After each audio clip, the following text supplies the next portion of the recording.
They say that in the towns where dust walks with men, there are still old folks who talk to animals and plant memories instead of wheat. Walter Jenkins was one of them.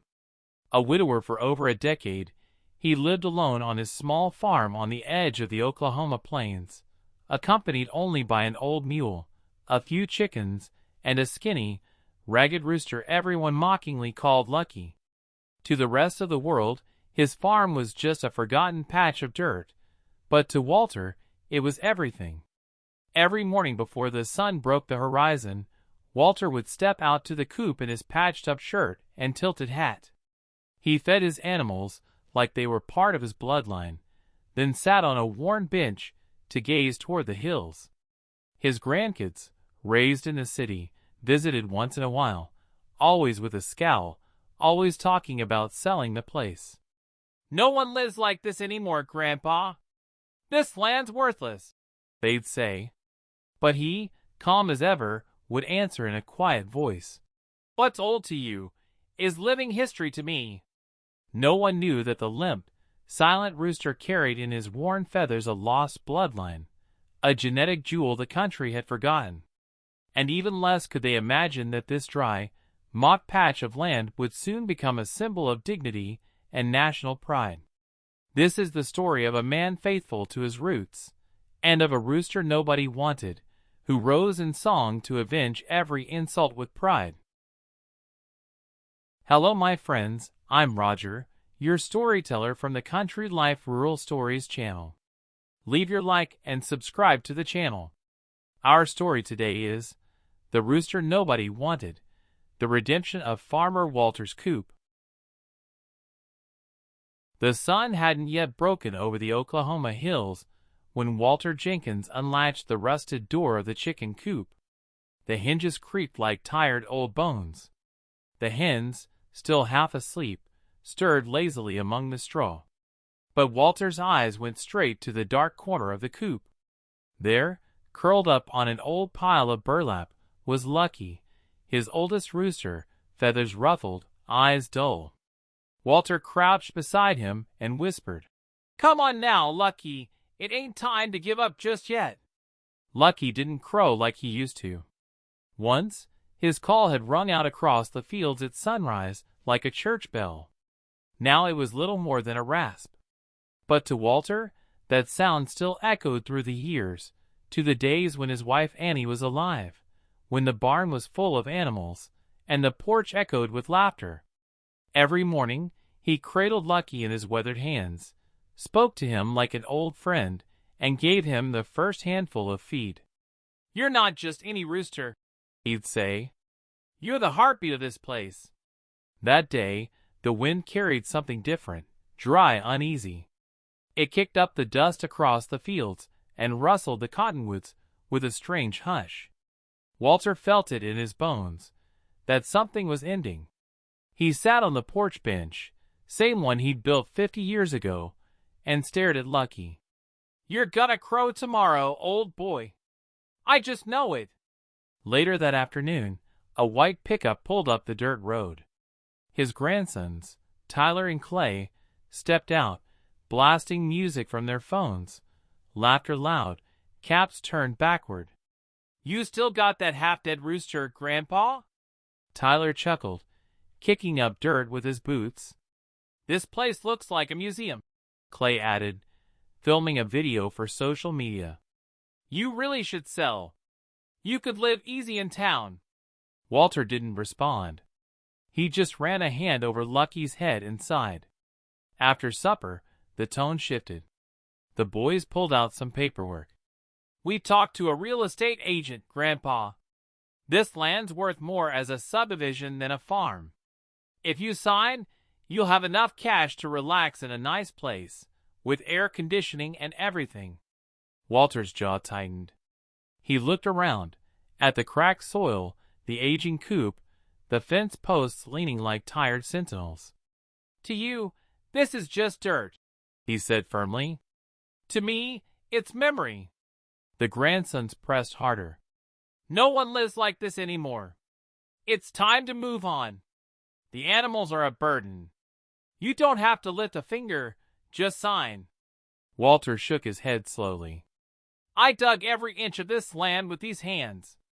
And long as I can breathe, I won't sign anything. That night, he sat beside the coop, lantern flickering.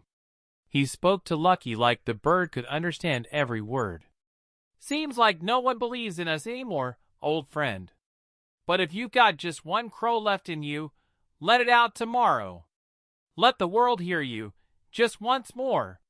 From the corner of the coop, Lucky raised his head slightly, as if accepting the challenge. At dawn, as the sky painted soft gold above the pasture, Walter stepped outside. The land held its breath. Then a sound. Faint, raspy, but clear. Lucky climbed onto the old wooden fence, puffed out his chest, and let out a broken but proud crow. It wasn't perfect, but it was his. Walter's eyes filled with tears. That's how real battles start, he whispered. Not with noise, but with dignity. The morning after Lucky's ragged crow, Walter's grandsons were already pacing around the house, like they owned the place. They flipped through folders, snapped pictures of the pasture, and spoke in hushed tones, thinking the old man couldn't hear. Tyler, the oldest, had already spoken with a real estate agent eager to turn the farm into a luxury cabin site. To him, this land was just a relic, something to be flipped for a quick profit. Clay, the younger one, seemed uneasy. He knew how much his grandpa loved this land, how every corner held a story. But he didn't speak up. Just sign the papers, Grandpa, he murmured one morning in the kitchen, while Walter brewed coffee in a dented percolator. Nobody's trying to hurt you. It's just time to move on. But Walter wasn't naive. He'd buried a wife, outlived friends, seen crops fail and cattle die. He knew betrayal when he saw it. Quietly, he watched them. Every phone call behind a closed door. Every shared glance. Every smile that didn't reach the eyes. His heart ached, but his spine held firm. They're not gonna bury me before I'm gone, he muttered, scratching Lucky's neck. The old rooster had started moving better, thanks to the care and home remedies Walter gave him. That afternoon, while the boys went off to take pictures near the creek, Walter hitched a ride into town with a neighbor. He went straight to the office of Mr. Harold Boone, the notary who'd handled legal work in this part of Oklahoma for decades. I need you to check on the title, Walter said. Make sure no one's forged anything or tried to sell behind my back. Harold looked him in the eye. We all know you, Walter. Anyone trying to pull something slick around here will have to deal with more than just you. When Walter returned to the farm, something felt off. The back gate to the coop was slightly open. He broke into a run, heart thudding. Inside, feathers were scattered across the dirt. The hens were squawking, feathers puffed. Lucky! He shouted, panic cracking his voice. He searched the bushes, the barn, the woodpile, and finally found him behind an old oak stump, wounded and trembling. Someone had tried to make him disappear. With shaking hands, Walter carried Lucky inside, cleaned the wounds with warm water, aloe, and lemon balm. He worked slowly, muttering with clenched teeth. They want to erase you too, but they don't know some things can't be erased. That night, he didn't sleep. He sat by the fire, staring into the flames, memories washing over him. His father's boots, his wife's laughter, the mornings when this farm buzzed with life. The pain of betrayal pressed heavy on his chest, but so did the will to fight back. Before sunrise, he penned a letter by hand, addressed to the Department of Agricultural Heritage. He explained that he owned a rooster from a nearly extinct heritage breed passed down through generations. He signed it in full, enclosed an old photo of Lucky taken years ago, and sealed the envelope with care. The next morning, he walked to town and dropped the letter into the weathered blue mailbox outside the post office. As he made his way back, holding Lucky gently in his arms, a breeze picked up across the plains. Walter looked out across his land.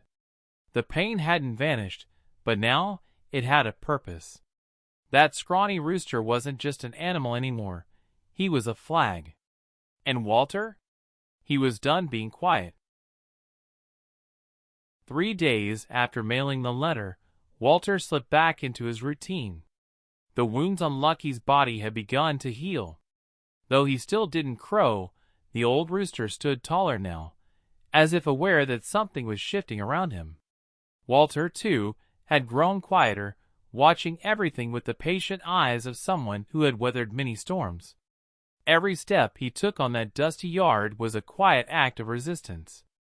One morning, just as Walter was collecting eggs from the coop, a white government truck pulled up to the gate.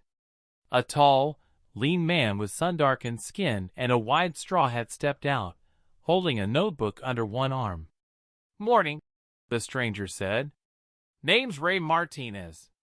I'm a veterinarian with the Heritage Livestock Preservation Program. We got your letter, Mr. Jenkins. Not every day we hear about a bird like yours." Walter studied him cautiously but gave a nod and opened the gate. Ray walked the grounds with a respectful air, tipping his hat to the mule, nodding at the chickens. When he reached Lucky, he crouched quietly and observed for a long moment.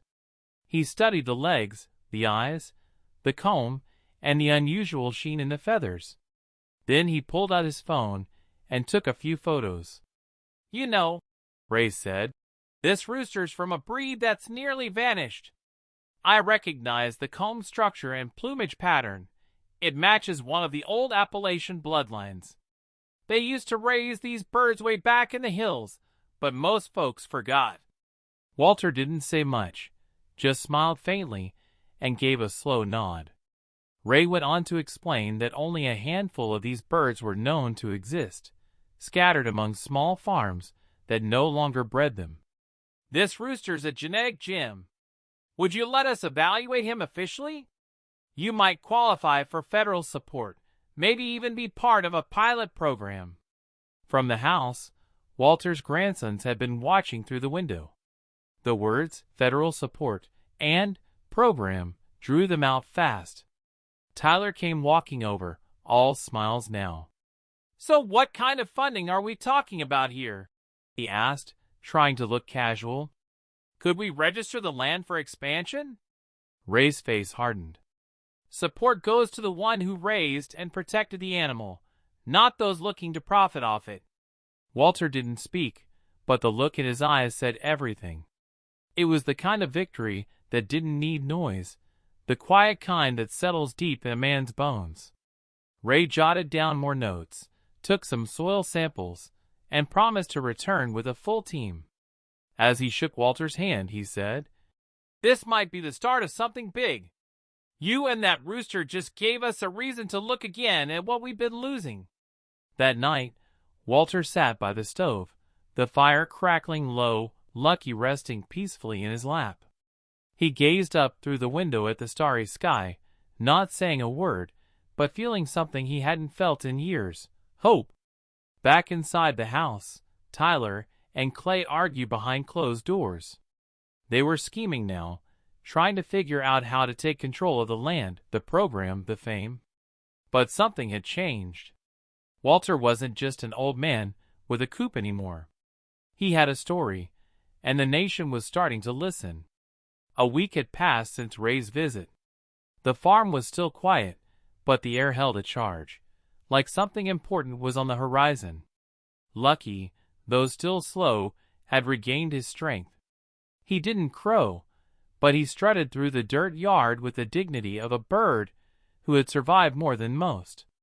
Walter moved with calm purpose, his eyes always scanning, his heart heavier with each glance at his grandsons.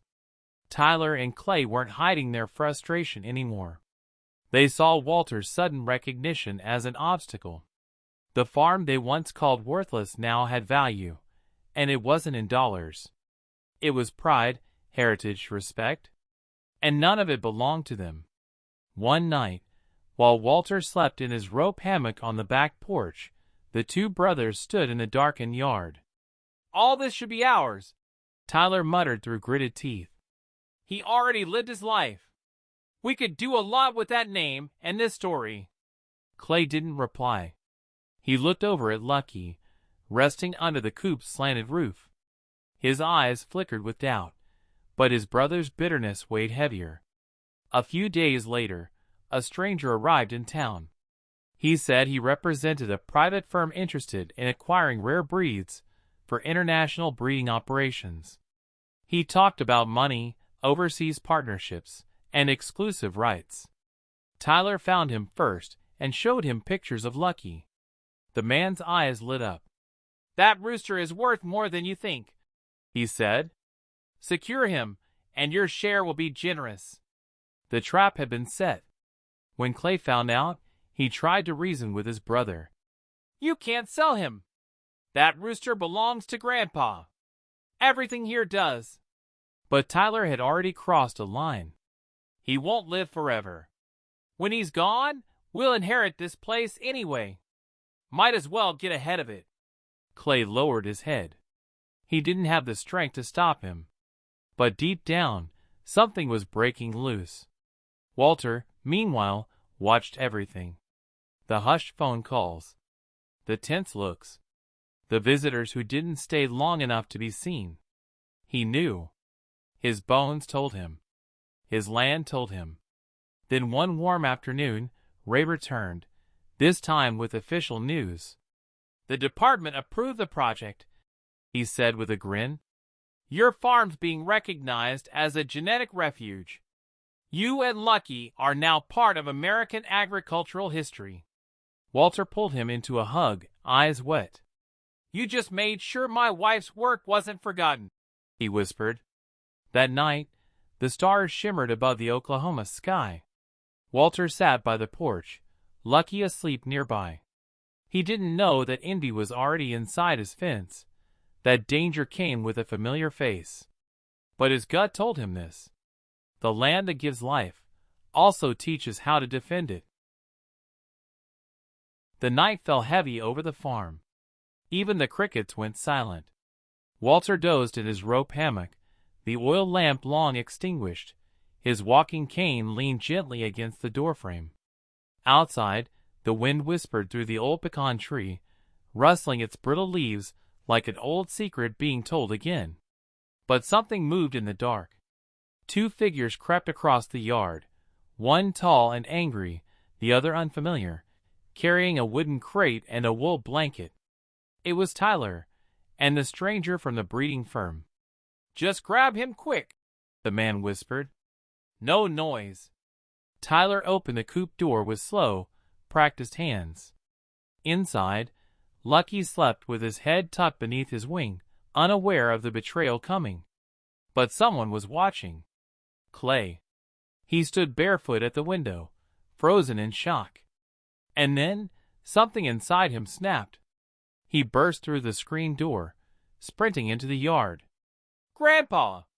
Tyler's trying to steal Lucky!" The chickens exploded into chaos. Feathers flew.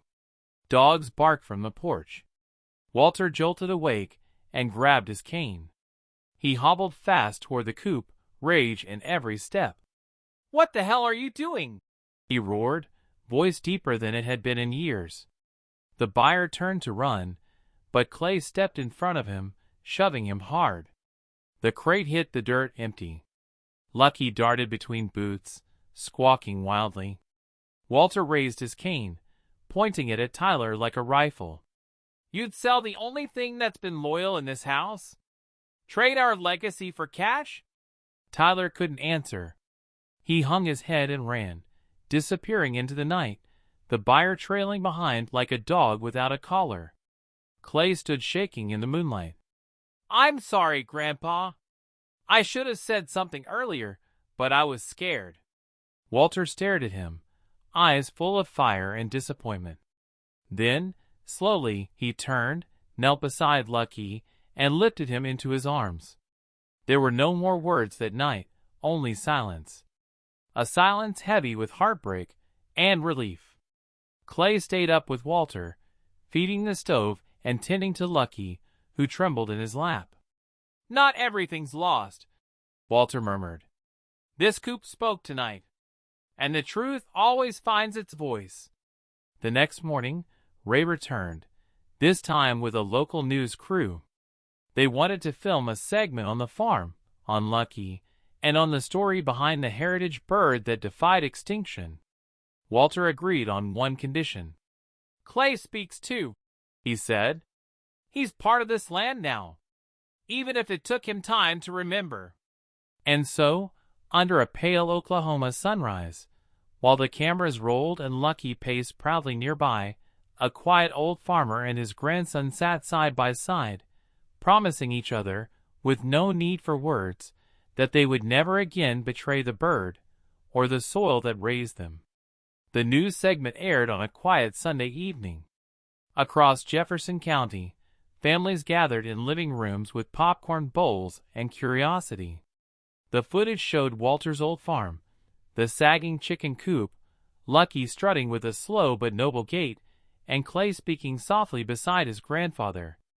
The narrator's voice lingered in the air. "In a time when memory fades fast, one man and his rooster are reminding us that even the smallest lives can carry the biggest stories." The next morning, the farm came alive. Kids from the local elementary school arrived by bus, carrying notebooks and wide eyes. They wanted to see Lucky, to hear the rooster's famous story. Walter met them at the gate, hat in hand, and led them around like a museum guide. He pointed out where Annie used to raise her hens, told stories about mules and feed sacks, and spoke gently of respecting the land. More visitors followed. Farmers from nearby counties, curious reporters, even a few state officials. Some offered fences, donations, or fancy proposals. But Walter kept his ground. "This place ain't for show," he said. "It's for remembering, and for passing something down." Back in town, people started treating him differently. No longer the old coot with a dying farm. He was now Walter Jenkins, the man who saved a piece of American history. At the general store, folks bought his coffee. At church, the pastor mentioned him in the sermon. At the diner, everyone wanted a picture with Lucky. Clay stayed. Day by day, he helped feed the animals, repaired the broken chicken wire, learned how to plant beans the old way. He and Walter didn't talk much about Tyler. The pain was still fresh. But they sat together every evening under the pecan tree, sipping coffee and watching the birds settle. Tyler never came back. No one heard from him again. And though Walter kept an old photo of all three grandkids in a drawer, he never spoke of it. But sometimes, when Clay wasn't looking, he'd take it out and stare just a little too long. Then, one afternoon, the town council stopped by with a surprise. They wanted to name the new community garden after Walter, not for fame, but for what he'd taught them. "For your example," they said. "For showing us how love is what makes land grow." Walter, his voice caught in his throat, managed only this. "Don't name it after me. Just don't forget why it matters." That day, the town didn't shout or cheer. They simply nodded, planted seeds in the dirt, and thanked the old man who taught them the value of what doesn't shine. Because in Jefferson County, a rooster nobody wanted, and the man who refused to let him go had reminded everyone. Dignity isn't found in price tags. It's found in the hands that hold on. The announcement came on a crisp October morning. The regional farm and livestock fair would be held right in Jefferson County, and for the first time ever, there would be a showcase for endangered heritage breeds. Ray showed up at Walter's gate in his usual straw hat, wearing a smile big as the horizon. "We want Lucky to be the guest of honor," he said. "He started all this." Walter stared at the rooster for a long moment. "Lucky's not the kind for cages and spotlights," he muttered. Then, with a sigh, he added, "But if his story helps folks respect the land, we'll be there." Clay built a small wooden crate, not for confinement, but for comfort. He lined it with hay, nailed in a little sign that read, "Lucky, the rooster nobody wanted." He added a photo of Annie holding an old hen and a string of dried prairie flowers tied around the corners. The fairgrounds buzzed like never before. Food stands, bluegrass music, tractors lined up along the road, and children running barefoot through hay bales. But in the center of it all was a big white tent labeled Heritage Breeds Pavilion. Lucky was placed gently in the middle. Though older now, his presence commanded attention. People whispered, pointed, smiled, some even cried. Then Walter was called to the stage. Standing tall, in his cleanest flannel and boots freshly brushed, he looked out at the crowd. In a voice steady as the soil beneath him, he told the story, not just of the rooster, but of a marriage, of forgotten values, of what it means to guard what others call worthless. "I'm not a special man," he said. "I just held on to what most folks let go. And if you love what you have hard enough, it lasts longer than you ever thought it would." The crowd rose to its feet. People clapped. Some wiped their eyes. A county official handed Walter a small plaque and pinned a Rural Stewardship medal on his chest. Clay recorded it all with shaking hands, tears in his eyes. For the first time, he saw his grandfather not as a man stuck in the past, but as a man who protected it. And then, as if on cue, Lucky let out a single crow. Not loud, not flawless, but clear, steady, timed like an exhale from history. The children gasped. The music stopped. Even the county preacher took off his hat. In that sound, folks didn't just hear a bird. They heard memory. They heard justice. They heard something worth holding on to. As the sun dipped behind the silos, and the fair began to pack up, a farmer approached Walter. He shook his hand and said, "Thanks for reminding us who we are." Walter nodded. "Just don't forget again." That night, under the vast, clean sky of the Oklahoma plains, Walter returned home. He sat in his hammock, listening to the faint rustle of cornstalks and the gentle snore of Lucky in the coop. No lights. No cameras. Just peace. And in the life of a man like Walter Jenkins, that was everything. The weeks after the fair passed quietly, like autumn leaves falling without fuss. Walter's farm didn't change much, still humble, still quiet.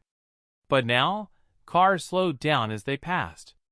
People dropped by to shake his hand, to ask about Lucky, or to sit on the porch for a while, just to feel something they hadn't felt in years.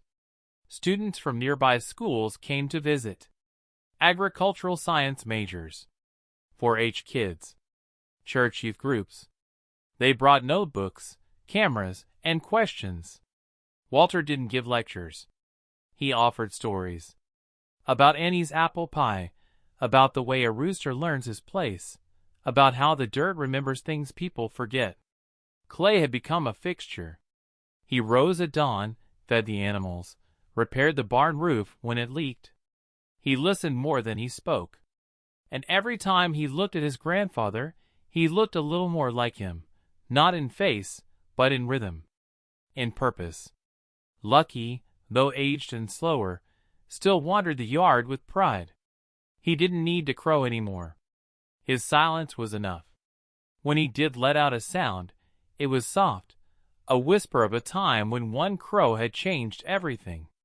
Then one day, Ray came again, not with news, but with a proposal. "We're building a small community genetics center," he said.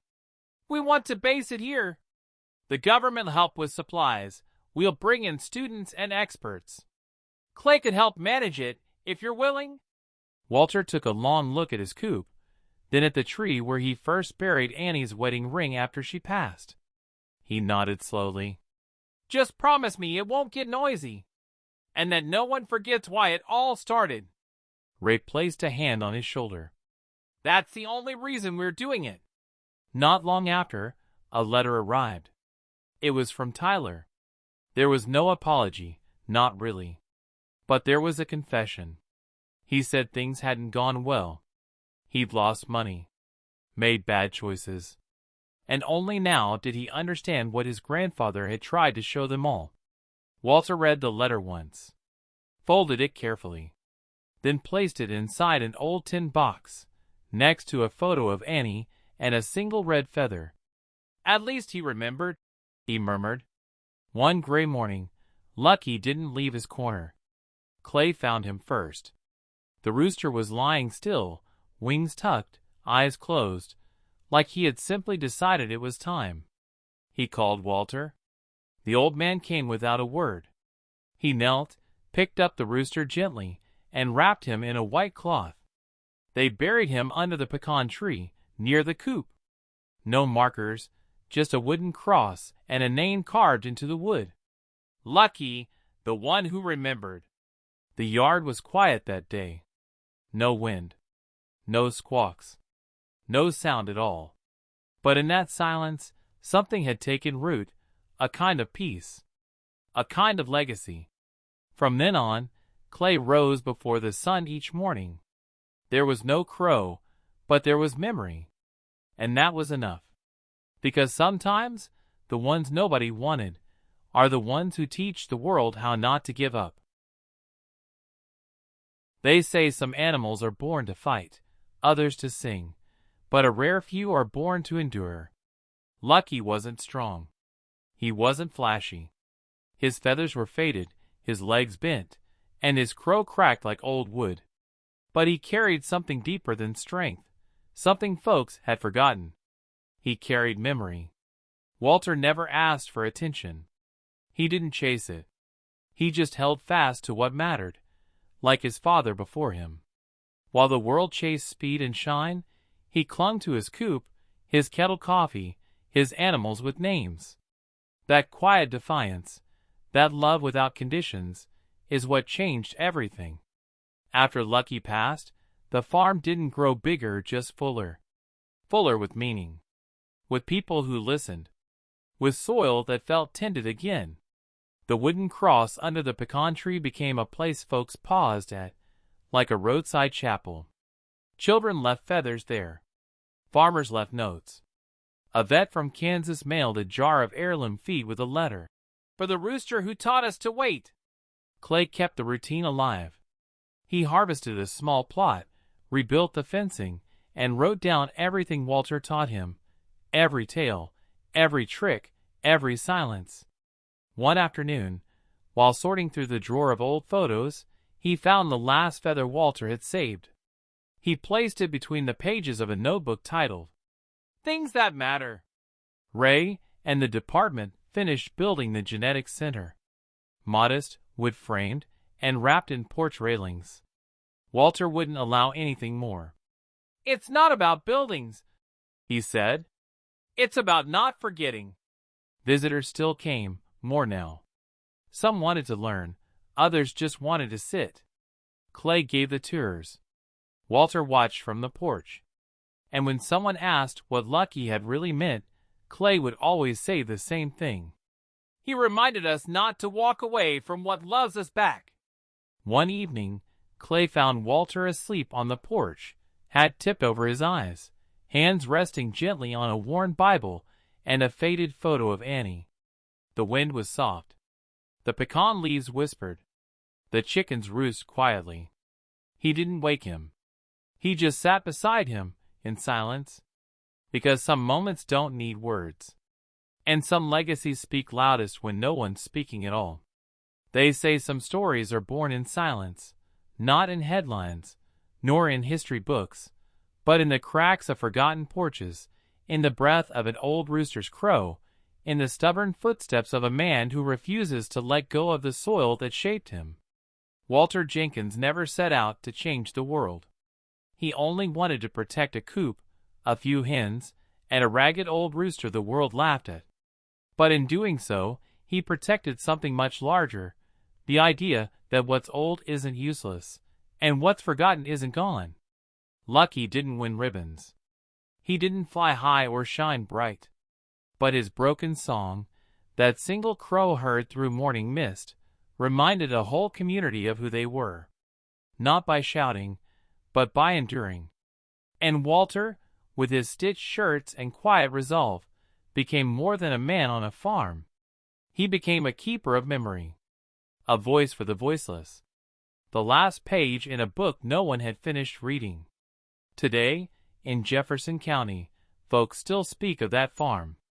Not because of government grants or news reports, but because somewhere under an old pecan tree, a rooster named Lucky sleeps, and the earth around him remembers. And each time a child visits, each time a seed is planted with care, each time someone stops to listen to the wind instead of rushing past it, Walter's promise is kept. Because sometimes, the ones nobody wanted are the ones God chooses to remind the world that dignity doesn't rust and legacy never dies. We have reached the end of our story.